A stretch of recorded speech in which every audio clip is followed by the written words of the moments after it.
வணக்கம் நண்பர்களே, இது உங்கள் Dhanushree. Life growth Tamil YouTube channel. நான் உங்கள் தனுஸ்ரீ. ஒரு நபர் பல்லக்கில் செல்வதையும் அதே நேரத்தில் ஒருவர் சாலையோரம் நடந்து செல்வதையும் நாம் நம் வாழ்க்கையில் தினமும் காண்கின்றோம். ஆனால் அமைதி யாருக்கு? பல்லக்கில் செல்லும் அந்த நபருக்கா அல்லது சாலையோரம் நடந்து செல்லும் மற்றொரு நபருக்கா? நண்பர்களே, நாம் எல்லாம் தொட்டுவிட்டோம், ஆனாலும் தக்க வைக்க தெரியல. அது பணம், பாசம், நேரம், அறிவு, அழகு, உறவு, வாய்ப்பு, இவை அனைத்துமே. இந்த வீடியோவில் நாம் பார்க்க இருப்பது நம் வாழ்க்கையில் அனைத்துமே சேமிக்க 7 ரகசியங்கள். இது உங்கள் வாழ்க்கையை அழகாகவும் ஆழமாகவும் தெளிவானதாகவும் மாற்றும். வாங்க அந்த 7 ரகசியங்கள் பற்றி நாம் இப்போது பார்க்கலாம். முதலாவது ரகசியம்: நம்பிக்கையை சேமியுங்கள். வாழ்க்கையில் நாம் எதிர்கொள்ளும் சோதனைகள், தோல்விகள், சலிப்புகள் அனைத்தும் ஒரு விசேஷமான பாடத்தை கற்றுத்தருகின்றது. அது நம்பிக்கையை இழக்காதே என்பதை கூறும் பாடம். தோல்வி என்பது ஒருவரை தாழ்த்துவதல்ல. தோல்வியின் பின்னணியில்தான் நம்மில் புதைந்து கிடக்கும் வெற்றியின் விதையை அறிமுகப்படுத்துவதுதான் அதன் கடமை. அந்த விதை முளைக்க வேண்டுமென்றால் நம் உள்ளத்தில் நம்பிக்கை எனும் மழை பொழிய வேண்டும். நண்பர்களே, நம்பிக்கை என்பது வெறும் வார்த்தை அல்ல. அது ஒரு உணர்வு, அனுபவம், அழிக்க முடியாத உயிர் சக்தி. நம்பிக்கை என்பது நம்மை நாமே நம்பும் அந்த ஒரு தருணம் ஒரு புதிய வாழ்க்கையின் தொடக்கமாக மாறும். மற்றவர்கள் நம்மை பற்றி என்ன நினைக்கிறார்கள் என்பது முக்கியமல்ல, நாம் நம்மை பற்றி என்ன நினைக்கிறோம் என்பதே முக்கியம். ஒரு நாள் ஒரு முதியவர் புத்தரிடம் வருகின்றார். ஐயா, என்னுடைய உடல் சோர்ந்துவிட்டது. என் குடும்பம் என்னை ஒதுக்கிவிட்டது. நான் என்ன செய்வது என்று அந்த முதியவர் புத்தரை பார்த்து கேட்டார். அதற்கு புத்தர் மெதுவாக புன்னகைத்து அருகிலுள்ள குயவனை காட்டினார். அவரை பாருங்கள், மண்ணை எடுத்து பானை செய்கின்றார். ஆனால் அவர் எந்த மண்ணையும் வீணாக்கவில்லை. அதேபோல் உங்களுக்குள் உள்ள நம்பிக்கையை சேமியுங்கள். அது துரும்பானாலும் உங்கள் வாழ்க்கைக்கு வடிவம் தரும் என்றார். நண்பர்களே, உங்களுடைய வாழ்க்கை சிதைந்தாலும் நம்பிக்கை மட்டும்தான் நம்மை மீட்டு உருவாக்கும். இரண்டாவது ரகசியம்: நேரத்தை சேமியுங்கள். நாம் எல்லோரும் ஒரே விதமான ஒரு வரத்தை கொண்டிருக்கின்றோம். அதுதான் நேரம். பணம் குறையலாம், பொருட்களை மீண்டும் வாங்கலாம். ஆனால் ஒரு விஷயம், ஒரு முறை போனால் அதை மீண்டும் பெற முடியாது. அதுதான் நேரம்.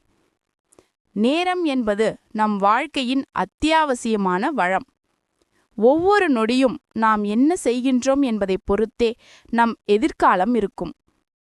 நேரம் என்பது மனிதர்கள் பார்க்கும் கடிகாரம் காட்டும் விஷயம் அல்ல. அது நம் வாழ்க்கையின் ஓட்டம். நாம் அனைவரும் உணர வேண்டியது ஒன்றுதான்: நேரம் நம்மிடம் எப்பொழுதும் இருக்காது. இன்று இருப்பது நாளை இருக்காது. அதனால் ஒவ்வொரு நாளையும் நேரத்தையும் வீணாக்காமல் பயனுள்ளதாக மாற்ற வேண்டும். நண்பர்களே, சந்திரகுப்த அரசரை பார்த்து சாணக்கியர் சொல்கின்றார்: அரசே, இப்பொழுது நீங்கள் உங்கள் நேரத்தை வீணாக்குகின்றீர்கள் என்று. அந்த சந்திரகுப்த அரசர் ஆச்சரியப்பட்டு கேட்டார், ஏன் அரசர், நான் என்னுடைய நேரத்தை நான் வீணாக்கக்கூடாதா என்று கேட்டார். அதற்கு சாணக்கியர் மெல்ல புன்னகை செய்து சொல்கின்றார்: நேரம் என்பது ஒரே முறை வரும் விருந்தினர். அதை அன்புடன் ஏற்காவிட்டால் அது மறைந்துவிடும். உங்கள் நேரம் செலவா அல்ல ஒரு முதலீடா? எப்பொழுதும் நேரத்தை கட்டுப்பாடுடன் செலவிடுங்கள் என்றார். மூன்றாவது ரகசியம்: வார்த்தையை சேமியுங்கள். வாழ்க்கையில் மனிதன் எதை சொல்கின்றானோ அதேபோல் வாழ்கின்றான் என்பதை கூறும் அளவிற்கு வார்த்தை என்பது ஒவ்வொரு மனிதனின் வாழ்க்கையை வடிவமைக்கும் சக்தி. மனிதனின் எண்ணங்கள், எண்ணங்களின் வெளிப்பாடான வார்த்தைகள் மற்றும் அவை உருவாக்கும் செயல்தான் அவனது வாழ்க்கை பாதையை தீர்மானிக்கின்றது. வார்த்தைகளின் தேர்ச்சி, நேர்மறை அணுகுமுறை, உற்சாகத்தை காட்டும் பேச்சு மற்றும் பிறரை ஊக்கப்படுத்தும் வாக்கியங்கள், இவை அனைத்தும் ஒரு மனிதனை உச்சநிலைக்கு கொண்டு செல்லும் படிகளாக அமைகின்றன. எதிர்மறையான வார்த்தைகள் நம்மையும் நம்மை சுற்றியுள்ளவர்களையும் தாழ்த்தும். ஆனால் நேர்மறை வார்த்தைகள் நம்மை உயர்த்தும், நம்பிக்கையை வளர்க்கும். நாம் நம் வாழ்க்கையில் முன்னேற வேண்டுமென்றால் வார்த்தைகளை இன்றே மாற்றினால் வாழ்க்கையே மாறும். ஒரு முற்பகல் ஒரு மாணவன் புத்தரிடம் மிகவும் கோபமாக சொல்கின்றான்: எனக்கு எல்லா நேரமும் மிகவும் கோபம் வருகிறது. என் வார்த்தைகள் என் வாழ்க்கையை நாசம் பண்ணுகிறது என்றான். அதற்கு புத்தர் சிறு புன்னகையுடன் ஓர் நீர்க்குடம் கொடுத்து, நீ இந்த குடத்தை உன்னால் ஏறத்தாழ 10 நிமிடங்கள் தூக்கி நிறுத்த முடியுமா என்றார். அதற்கு மாணவன் முடியும் என்றான். அதற்கு புத்தர் 1 மணி நேரம் வைத்திருக்க முடியுமா என்றார். அந்த மாணவனோ சிறிது சிரமமாக இருக்கும். மேலும் புத்தர் ஒரு நாள் முழுவதும் வைத்திருக்க முடியுமா என்றார். அதற்கு அந்த மாணவன் முடியாது என்றான். அதுபோலதான் நாம் கெட்ட வார்த்தைகளை அதிக நேரம் நம் மனதில் சுமக்கக்கூடாது என்றார். நம்முடைய வார்த்தை என்பது தவறான பக்கம் சென்றால் அது நம் உள்ளத்தையே நசைத்துவிடும் என்றார். வார்த்தை என்பது ஒரு வைரம் போல, அதை ஆளுமையுடன் செலவிடுங்கள். 4வது ரகசியம், உணர்வுகளை சேமியுங்கள். மனித வாழ்க்கையின் நுட்பமான ஆனால் மிக முக்கியமான ஒரு பகுதி உணர்வுகள். நம் வாழ்க்கையில் உணர்வுகள் சந்தோஷம், சோகம், கோபம், பயம், அன்பு, ஈர்ப்பு, வெறுப்பு இவை அனைத்துமே நம் உள்ளத்தில் எழும் சுழற்சி காற்றுகளாகும். உணர்வுகள் இல்லாத மனிதனே இல்லை. ஆனால் உணர்வுகளை புரிந்து கொள்வது, அதையே கட்டுப்படுத்துவது, அதனோடாக முன்னேறுவதுதான் ஒருவரின் வாழ்க்கையை உண்மையாக உயர்த்தும். உணர்வுகளை கட்டுப்படுத்தும் திறன் என்பது மன உறுதியின் முதன்மையான அடையாளம்.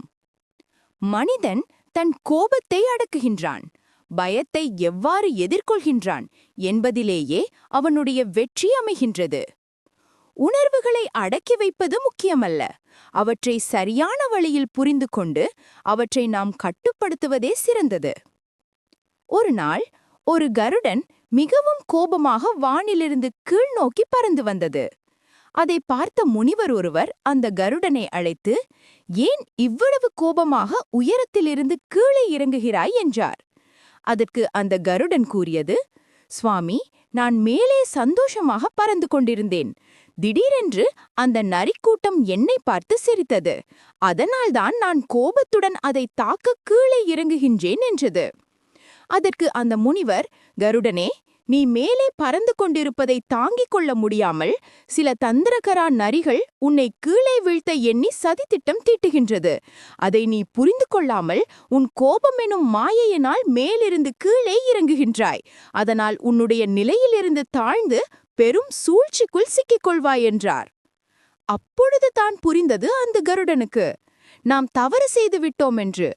நம்முடைய உணர்வுகள் கட்டுப்பாட்டில் இல்லை என்றால் எவ்வளவு உயரத்தில் இருந்தாலும் வீழ்ச்சி நிச்சயம். 5வது ரகசியம், உறவுகளை சேமியுங்கள். பொதுவாக மனிதன் ஒரு சமூக விலங்கு. அவனது வாழ்க்கையில் தனிமையில் நீண்ட நேரம் நிலைத்திருக்க முடியாது. மனிதன் பிறப்பதிலிருந்தே உறவு சூழலில் பாகமாக இருக்கின்றான். அந்த வட்டம்தான் உறவுகள். உறவுகள் என்பது வெறும் சொந்தங்கள் அல்ல, அது மனித சமூகத்தின் கட்டமைப்பின் ஆதாரம். உறவுகளே வேரும் பயனும் ஆவார்கள். ஓர் அழகிய கிராமத்தில் பாலா எனும் சிறுவன் வாழ்ந்து வந்தான். அவனுடைய குடும்பம் மிகவும் ஏழ்மையானது. ஆனால் அவனுக்கு டாக்டர் படிக்க வேண்டும் என்பது விருப்பம். அவன் தந்தையால் குடும்பத்தை சமாளிக்க முடியவில்லை. ஆனால் அதே ஊரில் கணவரால் கைவிடப்பட்ட விதவை பெண் இருந்தாள். பாலாவின் படிக்கும் ஆர்வத்தை கேள்விப்பட்டு அவனின் படிப்பு தொகையை முழுவதையும் ஏற்றுக்கொண்டாள். பாலாவை தன் மகனாக பாவித்து பார்த்து கொண்டாள். பாலாவும் அவளை தன் அம்மாவாக உறவை வளர்த்தான். அந்த உறவு இரத்தத்தால் ஏற்பட்டது அல்ல, ஆனால் மனதின் ஆழ்மனதிலிருந்து வந்தது. அதுதான் உண்மையான உறவு. பணத்தை சேமிக்காத நாட்கள் வரலாம், ஆனால் உண்மையான உறவுகளை சேமிக்காமல் இருந்தால் வாழ்க்கை அழியும். 6வது ரகசியம், உடலை சேமியுங்கள். மனிதனின் வாழ்க்கை என்பது 2 முக்கிய அம்சங்களால் ஆனது. ஒன்று உடல், மற்றொன்று மனம். இரண்டும் சமநிலையில் இருந்தால்தான் வாழ்க்கை முழுமையாகும். ஒரு மனிதனின் அனைத்து செயல்பாடுகளும், உழைப்பு, உணர்வு, செயல்திறன் இவையெல்லாம் உடலெனும் நிலை மீது தாங்கி இருக்கின்றன. எனவே உடல் நலம் இல்லாமல் எந்த முயற்சியும் நீண்ட காலம் வெற்றிகரமாக நடக்க முடியாது. ஏன் உடலை பாதுகாக்க வேண்டும்? நீண்ட நாள் வாழ, நோய் இல்லாமல் வாழ்க்கை அமைய, உழைக்கும் திறன் அதிகரிக்க, உறவுகளை பேணி பாதுகாக்க, சுயமரியாதையும் தன்னம்பிக்கையும் பெற நாம் நம் உடலை பாதுகாப்பாக வைத்திருக்க வேண்டும். ராமு என்ற ஒருவர் ஒரு சின்ன கிராமத்தில் ரயில்வே தொழிலாளியாக வேலை செய்து வந்தார். அவர் தினமும் காலையில் நடைபயிற்சி செய்வது, சரியான வீட்டுமுறை உணவுகளை உண்பது, மேலும் மது, புகை, ஜங்க் ஃபுட்ஸ் ஆகிய உணவுகளை தவிர்ப்பார். அதனால் அவர் ரிட்டையர்மெண்ட் ஆன பிறகும் நல்ல உடல் ஆரோக்கியத்துடனும் காணப்பட்டார். அவரின் முதுமை காலம் சிறப்பாக அமைந்தது. மேலும் அவரின் உயர் அதிகாரி, அவரை விட சம்பளம் அதிகமாக வாங்கும் நபர், மது, புகை, சரியான நேரங்களில் சாப்பாடு இல்லாமல் இருப்பது, உறக்கம் இல்லாமல் இருப்பது போன்ற பழக்க வழக்கங்களால் தனது உடல் நலத்தை கெடுத்துக்கொண்டு அவருடைய 40 வயதிலேயே வேலைக்கு செல்லும் அளவுக்கு உடல்நிலை சரியில்லை. அதனால் அவருக்கு மிகுந்த மன உளைச்சலுக்கு ஆளானார். உடல் என்பது மனிதனின் முதலீடு. அதை தக்க வைத்தால் வாழ்க்கை பிழைக்கும். அதை பாதுகாத்தால் வாழ்க்கையே சிறக்கும். உடலை நாம் கவனிக்காமல் விட்டால் பணமும் வாய்ப்பும் நல்ல ஆரோக்கியமும் சிந்தனையும் வீணாக போகும். 7வது ரகசியம், ஆழ்மனதை சேமியுங்கள்.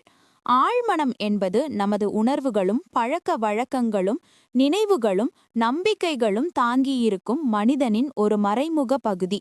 நாம் தினமும் நினைக்கின்ற எண்ணங்களின் 95% வரை ஆழ்மனதிலிருந்தே வருகின்றது. இது எப்பொழுதும் செயல்பட்டு கொண்டே இருக்கும். நாம் தூங்கினாலும் கூட இது செயல்படும். நமது பழக்க வழக்கங்கள், பயம், நம்பிக்கைகள் போன்றவை ஆழ்மனம் சேமித்து வைத்திருக்கும். ஆழ்மனம் என்பது ஒருவிதத்தில் விதை போல் செயல்படுகின்றது. நீங்கள் அதில் எந்த எண்ணங்களை, நம்பிக்கைகளை விதைக்கின்றீர்களோ அதுவே உங்கள் வாழ்க்கையை மாற்றும். நாம் மாணவனாக, வியாபாரியாக, தொழிலதிபராக, வீட்டு தோழியாக இருக்கலாம். நாம் நம் மனதில் எண்ணும் எண்ணமே நமது வாழ்க்கையை தீர்மானிக்கும். நாம் அனைவரும் நேர்மறை எண்ணங்களை உடையவனாகவே இருக்க வேண்டும். நேர்மறையாக சிந்திப்பது, நமது வெற்றி இலக்கை மனக்கண்ணில் வைப்பது, தோல்விகளை பயமாக அல்லாமல் அனுபவமாக பார்ப்பது, நம்பிக்கையை வளர்த்து கொள்வது போன்றவை வாழ்க்கையை மாற்றும். ஒரு சீடர் புத்தரிடம் வந்து சொல்கின்றார், ஐயா, என் மனம் சுத்தமாக இல்லை, என் எண்ணங்கள் கெட்டவையாக இருக்கின்றன என்று. அதற்கு அந்த புத்தர் ஒரு கிணற்றை காட்டுகின்றார். அதன் கீழே தெரியும் துளிர் நீரை காட்டி சொல்கின்றார், மேலே குச்சிகளை போட்டால் அது குழப்பமாகும், ஆனால் சிறிது பொறுமையாக இருந்தால் தண்ணீர் தானாக துளங்கும் என்று புத்தர் சொல்கின்றார்.